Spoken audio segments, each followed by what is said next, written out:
नमस्कार दोस्तों, स्वागत है आपका मेरे YouTube चैनल में। आज की स्टोरी है ईमानदारी का फल। बहुत समय पहले की बात है। रायगढ़ नाम का एक राज्य था। वहाँ का राजा बहुत अच्छा था, मगर राजा को एक सुख नहीं था। वह यह कि उसके कोई भी संतान नहीं थी और वह चाहता था कि अब वह राज्य के अंदर किसी योग्य बच्चे को गोद ले ताकि वह उसका उत्तराधिकारी बन सके और आगे की बागडोर को सुचारू रूप से चला सके। और इसी को देखते हुए राजा ने राज्य में घोषणा करवा दी कि सभी बच्चे राजमहल में एकत्रित हो जाएं। ऐसा ही हुआ। राजा ने सभी बच्चों को पौधे लगाने के लिए भिन्न भिन्न प्रकार के बीज दिए और कहा कि अब 6 महीने बाद मिलेंगे और देखेंगे कि किसका पौधा सबसे अच्छा होगा।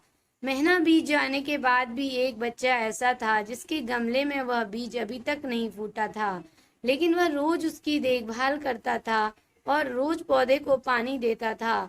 देखते ही देखते 3 महीने बीत गए। बच्चा परेशान हो गया। तभी उसकी माँ ने कहा कि बेटा, धैर्य रखो, कुछ बीजों को फलने में ज्यादा वक्त लगता है। और वह पौधे को सींचता रहा। 6 महीने हो गए।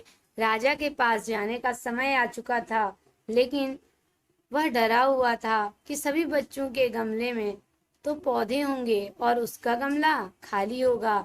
लेकिन वह बच्चा ईमानदार था। सारे बच्चे राजमहल में आ चुके थे। कुछ बच्चे जोश से भरे हुए थे क्योंकि उनके अंदर राज्य का उत्तराधिकारी बनने का प्रबल लालसा थी।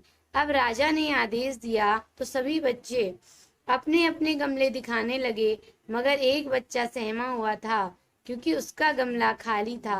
तभी राजा की नजर उस गमले पर गई। उसने पूछा, तुम्हारा गमला तो खाली है?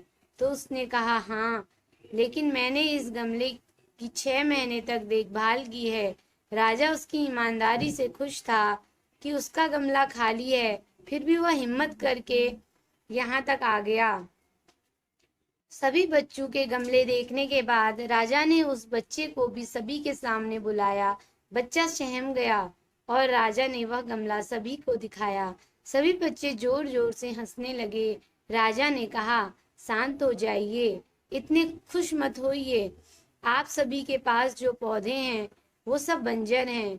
आप चाहे कितनी भी मेहनत कर लें, उनसे कुछ नहीं निकलेगा। लेकिन असली बीज यही था।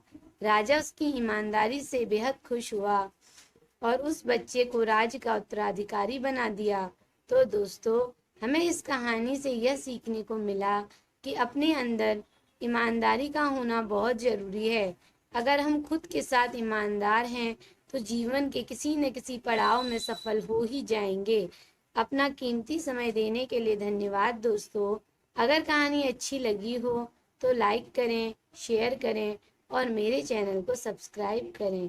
Thank you for watching.